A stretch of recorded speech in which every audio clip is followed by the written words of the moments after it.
These adorable little 4-leaf clovers are so incredibly easy to crochet, and they're super quick, and it's the perfect project to use up all of those little green scraps of yarn that you have lying around, tucked away in drawers and hiding in shelves and in baskets, and I'm gonna help you with that. I'm on a mission this year to help you use up all of those little scrap bits of yarn that you have lying around your house, and this is one of those projects that takes just a few yards of yarn to complete. So the pattern itself hasn't changed in all of these years, and the tutorial, it really needed an update. It's been about 9 years since that original one has come out, and we can do better. So to make one 4-leaf clover, you'll need about 10 yards of yarn, a little bit less, of medium weight yarn, and a size 5mm hook. Now you can technically change the size of the finished clover by changing your gauge. So using a thicker yarn and a bigger hook will give you a bigger clover, or using a thinner yarn and a smaller hook will give you a smaller one. You can experiment with that. I haven't personally done that, so I don't have exact measurements, but it might be a fun little thing to do. So make your slip knot and then chain 3. Find the first chain that you made, stick your hook through there, join with a slip stitch. So the first thing we'll do is create a foundation for each of the 4 leaves to be worked in. So to do that, we'll chain 8.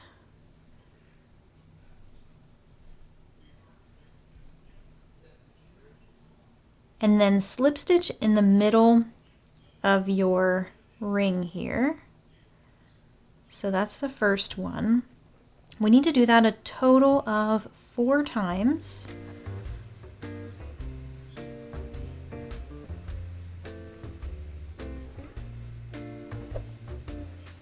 All right, and then when you have those 4, then we'll start on the stem.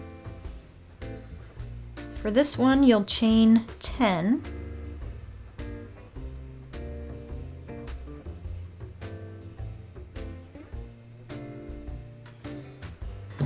And this part can get a little bit fiddly, but it's not too bad. We're working just in that chain 10 that you made. So find the second chain from the hook, so not this one here, and slip stitch. I find it is easier and looks a little bit better if you use the back bump of the chain.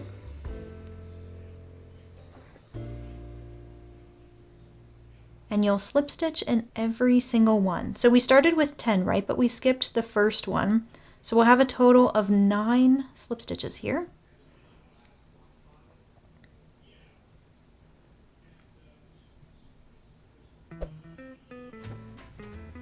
And to finish off this round, you'll slip stitch once more in the middle of your ring.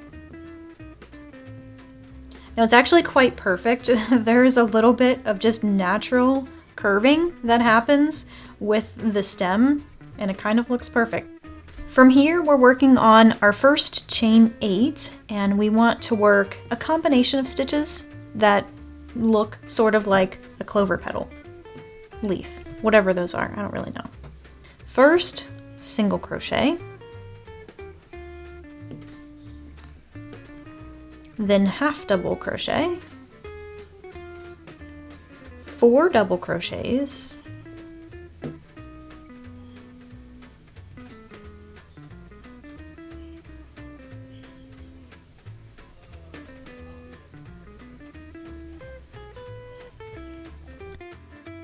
then 2 treble crochets,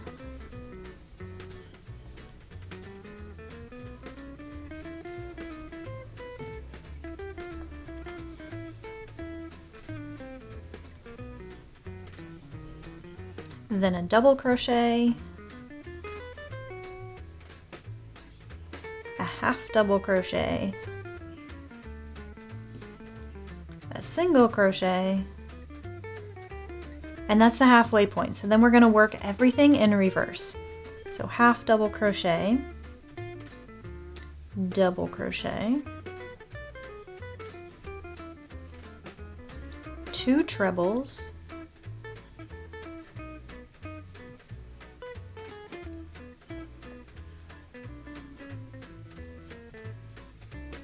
4 doubles. And don't worry if you're like, man, I will never remember this. By the time you finish the 4th one, you will have it memorized for the next one.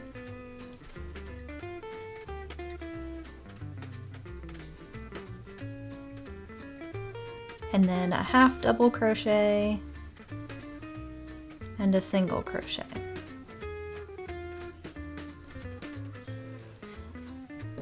Now, right now, as it sits, it's not gonna look very neat and tidy, actually.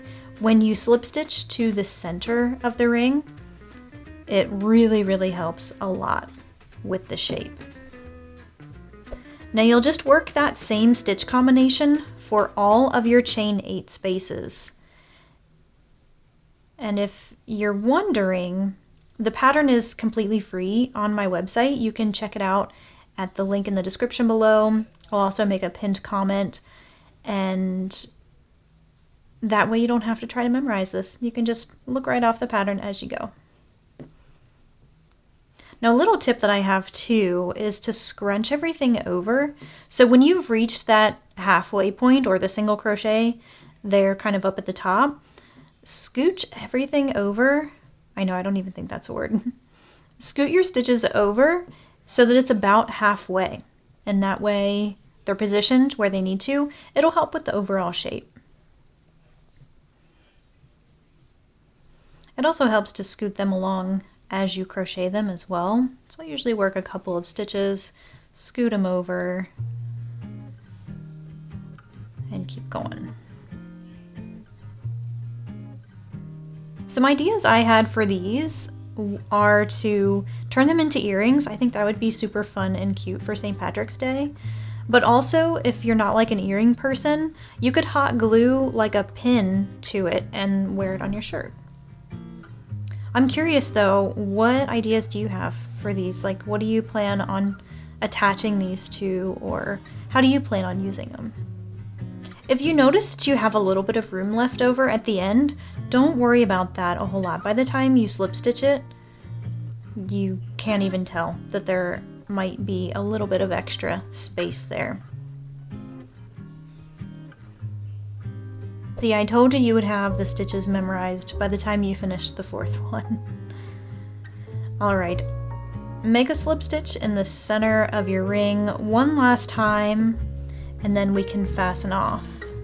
You don't need a really long tail to fasten off here, just a little bit to clean up your ends here.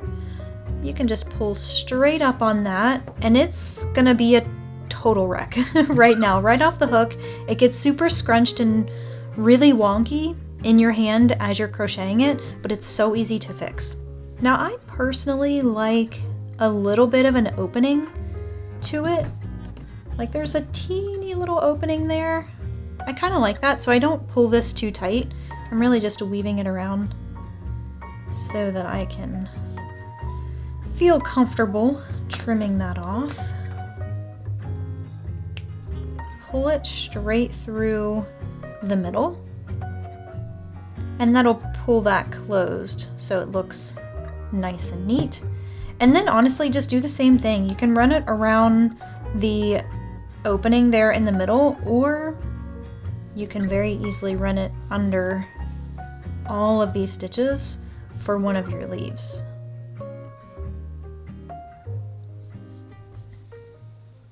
Trim that off.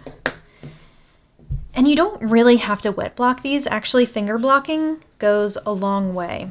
So when I say finger blocking, I'm just literally taking my fingers and putting it in the position that I want, flattening it out a little bit. That helps quite a bit. But yeah, I'll have the free pattern linked in the description below. I hope you enjoyed this fun little project, by the way. It's a super great way to use up all of the green scraps of yarn that you have lying around.